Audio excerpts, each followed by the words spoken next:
Okay, question from Noti Gang members and Profit. JCal, do you have an independent investment advisor? Great question. No. Before the stock market crashed in 2008, I said, I'm getting nervous about the stock market. I want you to tell me what are the safest things that grow 4 or 5%. He's like, well, bonds, I guess, is what most people would answer. I said, okay. Do bonds ever go down? I'm like, oh yeah, of course. So then it gives me all the scenarios. And I said, okay, well, what's the safest bond or the most reliable bonds? And he said, municipal bonds that are revenue-backed bonds. I said, what is that? So, when they build a bridge, I said, yeah, I know about building bridges. He goes, they do a bond. I'm like, yeah, I'm not an idiot. They build a bond for the bridge. He goes, well, revenue-backed means that legally, anytime the toll money comes in, that has to pay back the bondholders first. And then I was like, okay, now you're telling me something I don't know. You're saying legally, they can't default on that bond as long as people are paying $17 to go across the Verrazano. I'm a dipshit kid from Bay Ridge. I know that bridge. I know everybody talks about that, how expensive it is. So I want the bond for the Verrazano Bridge. He said, well, there's no bond for that, but whatever. Anyway, he says municipal bonds. He said, okay. I said, take all my money and buy me only municipal bonds. He goes, that's going to take a long time. And I said, not for me. It's going to take you a long time. And he then proceeded to buy me municipal bonds because they're not traded like normally on like an exchange somewhere. So I moved everything into municipal bonds that were revenue backed. And when I did that, the stock market crashed 18 months later. So I missed that last little uptick, but the bonds became worth more because everybody flooded to them. So the basis of those revenue backed bonds somehow went up and they were paying 4 or 5%. So they became this like, during the market crash of 2008, I was going up.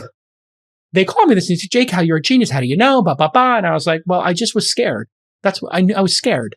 I was scared about watching everybody. I was buying a home at the time. And I was like, they were telling me while I was buying a home to lie on my income thing and to do a no reference check or no revenue check mortgage. I was like, what's that? It's like, well, it's a mortgage where we don't check your income.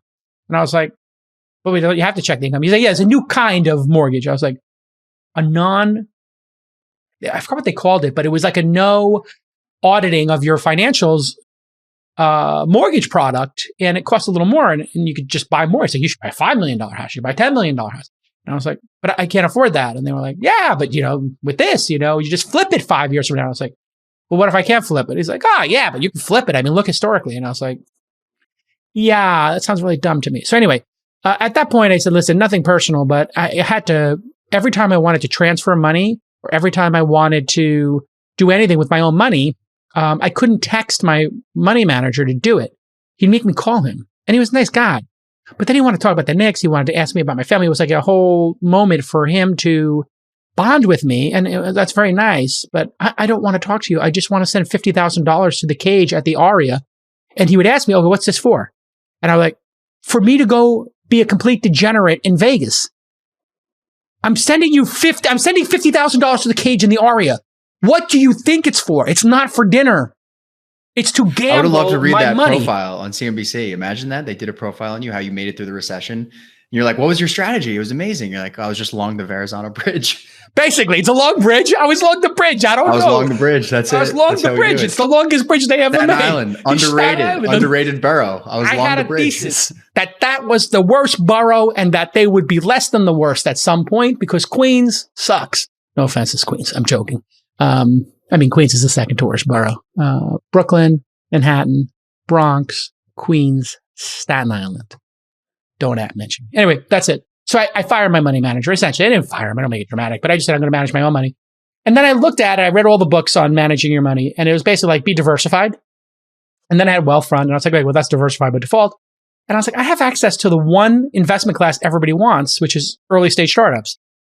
I have a massive advantage. I'm the number one angel in the world right now. The other one's retired. I would have been number 5 if Saka and Ron Conway and everybody else didn't retire from angel investing. So why would, if you're the number 1 at something, why would you go try to be number 2,000 at something? That's when people are like, why don't you trade crypto? Or why don't you trade NFTs? Or why don't you trade this? Or why don't you do SPACs? I'm like, because I'm good at this. Like when Michael Jordan went to play baseball, people were like, well, that's a waste of 2 seasons. We could have watched him play basketball. I'm really good at what I do. So why would I do that? And then people email like, hey, I want to introduce myself. I'm Morgan Stanley. Oh, hey, I want to introduce myself. I'm Sachs. We'd love to talk to you about your money management, your strategy. I'm like, my strategy is to put everything into safe, balanced portfolio with the lowest fees possible and then take massive risk investing in startups.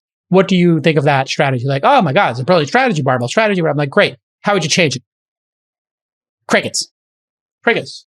Well, let's get on the phone, or maybe we should go to, per se, and we'll go to a Michelin star restaurant. I'm like, listen, guys, I just sent them a link to the book. I'm like, can you beat these returns? If you have a strategy to beat these returns, and I send them the cover of the book, then call me back. Until then, I'm going to manage my own money.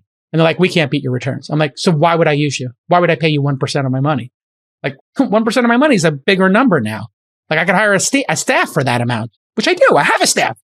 So anyway, I think money managers are super overrated. I think using Wealthfront and managing your own money is a better strategy. And I think the best strategy is the barbell strategy.